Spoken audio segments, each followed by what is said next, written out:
In the second episode, documenting my visit to Bloemfontein, I visited the home of Heinrich Kohne. This building on Heinrich's private property also hosts the meetings of the Bloemfontein Bonsai Kai. So join me as I get to know Heinrich and his trees a little bit better. Hope you enjoy it. Good day, my name is Liam Flaherty and it's the 29th of May 2025.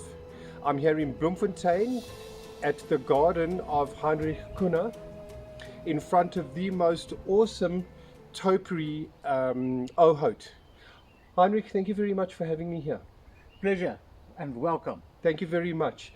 I remember when I was so amazed when I walked into the garden seeing this oat topiary of yours that you mentioned that Charles Saronia was just as surprised to see it when he came to visit. Yeah, I think it was one of his last visits to us in Bloemfontein. He took a picture of this. He was rather impressed with the oat. The oat here actually originated from Tannie Dot just before she left Bloemfontein, moving to Harry Smith, and with the bad luck that I have with oat, I decided rather to plant it in the garden and make a sort of a landscape tree of it. Why don't you tell us a little bit about how you got started? How did you get into bonsai? How did you get started? And tell us a little bit about your bonsai journey so far. Liam, I started in, I think it was 88 or 89. That's about 3 or 4 years after the club was established. But it was just briefly before I moved to Harry Smith myself. And then in 96, I saw an advert, or somebody brought it to my notice, that there's a convention in Bloemfontein, which was also the club's 10-year anniversary. And from then on, I've been involved with bonsai the whole time. There were a brief period a few years back when I and the children did some horse riding, but we still kept the meetings here at my place and was always involved in one way or another. Yes. So are you currently on the committee of the Bloemfontein Bonsai Kai? Yes, I've been on the committee for several years, either as a tutor or in some capacity, and just before Bjorn took over now, I was chairman for the last 2 years. And 3 years. Yeah, and you're currently on the Saba Exco as well. Yes, trying to present the central region there, and we take bonsai at heart and try to promote bonsai throughout the country. Oh, cheers. And then Heinrich, this is the oldest bonsai in your collection, and I wondered if you wanted to tell me a little bit about it. Yeah, Liam, this is a Kai apple that my dad bought for my mother in 88, 89, I think. This is the oldest bonsai in my collection, not necessarily the oldest tree. Yeah. Because I've got a few olives that's older than this one, but it was bought also here in Bloemfontein at Safari Gardens that no longer exist. And it also bears some fruit. The last couple of years I actually made, or actually Ramona, my wife, made some jam the previous season. Okay, cool. Well, let's go on and have a look at some more trees. Thank you. Okay, Liam, you asked me what is my favorite tree species. So olive being one of them. This is a tree that I dug here in the Bloemfontein area about 22 years ago. It stood for a while without knowing which way I want to design it. Remember Louis Nell said that this funky branch that's here on my right hand side is something that I have to incorporate into the design, and I came up with this design, which is a more sort of a dynamic design, less typical olive or wild olive style or design that we're used to. This is an olive that I did a workshop with Walter Paul at ABC1. That was in 2002 in Pretoria. I thought for the workshop we could obtain trees there or buy trees in Pretoria. So I eventually asked Louis now if he had a tree available, and he agreed to offer me this olive. And when we were finished with the workshop, I wanted to give the tree back to Louis, and he said no, I can keep it because I worked on it. And Louis actually visits our club regularly, and there's a lot of his legacy still present in our club in terms of trees that he worked on or has donated to us. This is my second favorite species. This is Ficus birdbill. It's the tree on the Ficus stone is one of 5 rooted cuttings that I bought from Rudy Adam in 98 or 99, and Tony Dot and myself did this design in 2000. And what you see now is actually the back of the original design. The front was on the other side, for the reason that there is about 2 crevices or small grottos that is on the back side that I thought was interesting. But a few guys that visit us at a mini convention, namely Louis Nel, other being Duncan Was and Henny Reinecke, they thought this present side was a better front. This is a tree that also won the second prize at ABC 5 in 2019, splitting Hannes' winning streak, where he won the first and third prize. The other birdbills are present are cuttings from this tree that was done over the years. Some of them is about 12 years old. The others is about 4 or 5 years since I've planted them on the rock. Yeah, the third species is this black pine, Japanese black pine. This is a tree that I grew from seed in 98, 99, so it's about 27 years old. It's from seed that I imported from America while we were still able to do that. I have in the meantime, a few years back, imported more black pine seed that is growing in the nursery area. But this is a tree that's more familiar to the traditional type of design and the way the black pines grew. What is interesting about them is that once you get them into a sort of a mode whereby you regularly prune back the candles and develop your bifurcation, it becomes a little bit easier to maintain. The only other thing that you have to be aware of is to balance the energy of the tree throughout the whole design, because they're apical dominant, and you presently can see that the needles here in the top is a little bit longer than those here at the bottom branch. Okay, Heinrich, tell me a little bit about where we now. Where are we? We're now inside the winter quarters that I built here for mainly the fix and the not so hardy trees. Yeah. We keep a couple of here, even the spekboom we have to keep inside in Bloemfontein in the winter. Especially late winter we get what we call in Afrikaans swart ryp. Yeah. And that's cold or sudden cold that damages the cells of the plants, and they mostly unlikely to recover from that. Yes, because it's the 29th of May now, and Vian mentioned in our visit to him previously that you guys have already had your first day of frost in Bloemfontein. Yeah, we had it during this week and previously as well.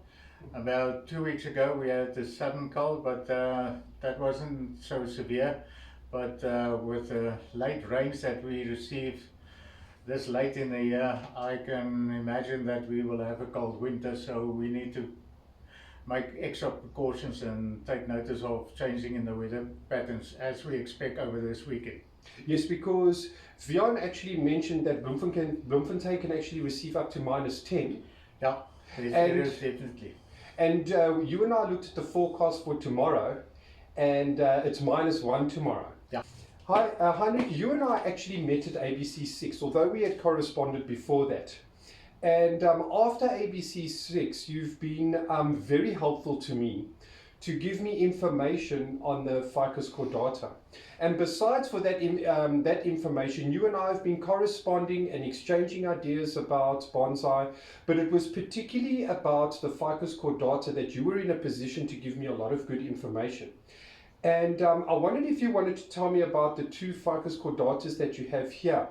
Because the Ficus cordata for me is a relatively unexplored indigenous species that shows a lot of potential that should be being used more.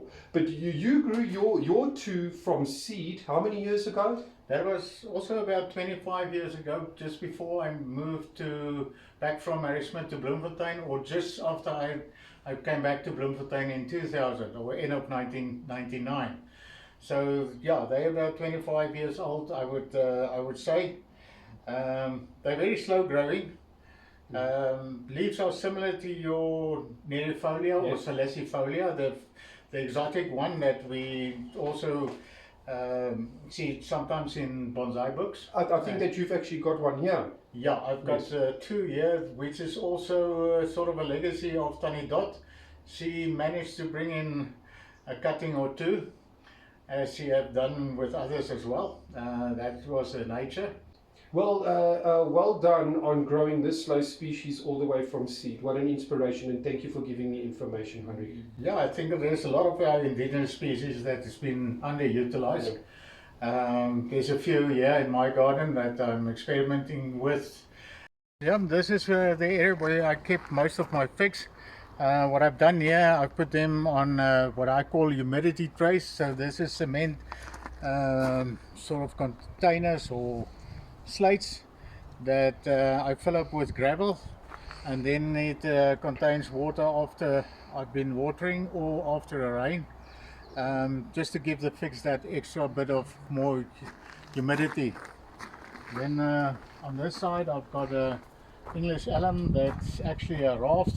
It was a tree that I air-laid at the Nabari level, and then I kept the root into the original container, and after a few months I saw them sprout, so that became a raft there.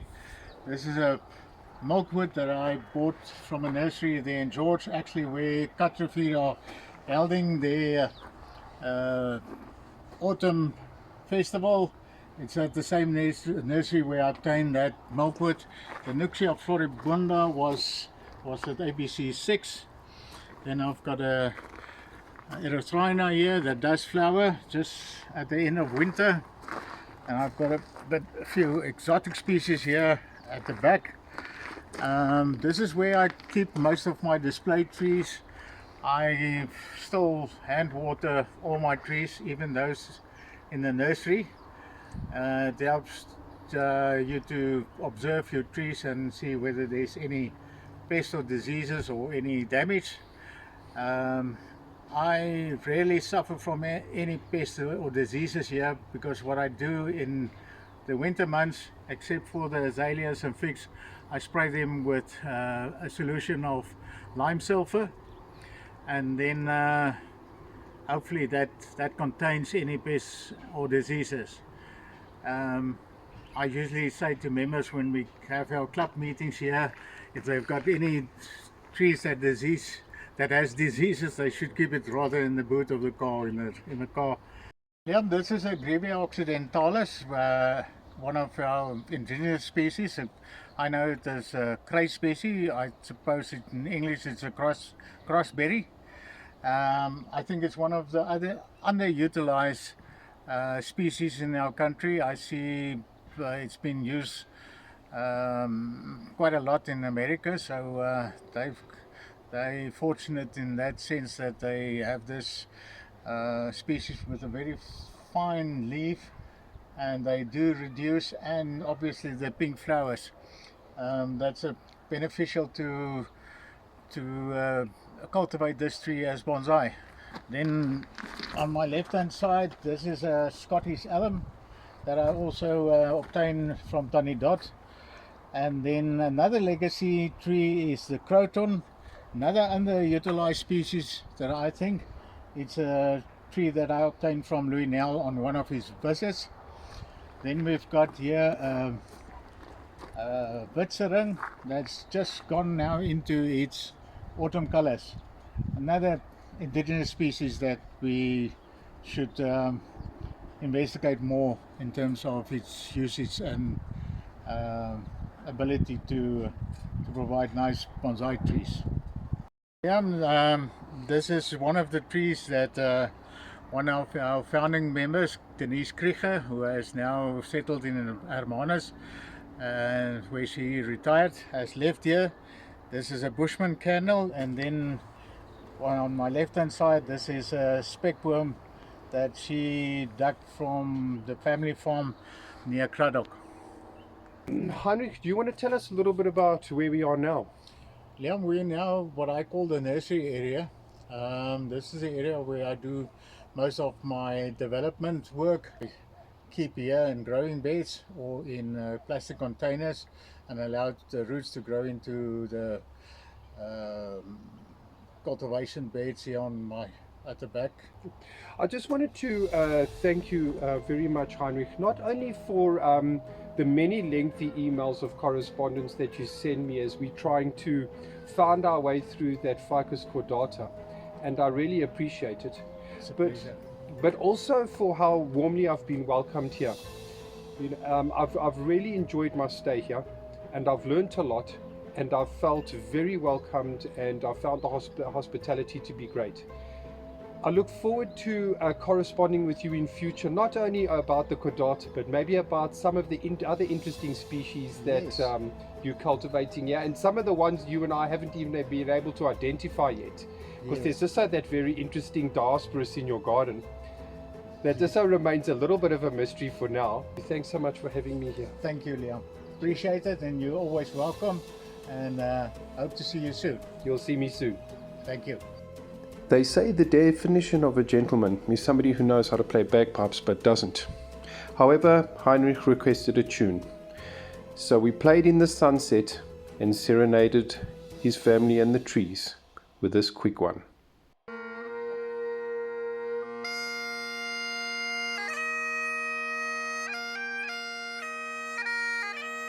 Hope you enjoyed it, and thanks for watching.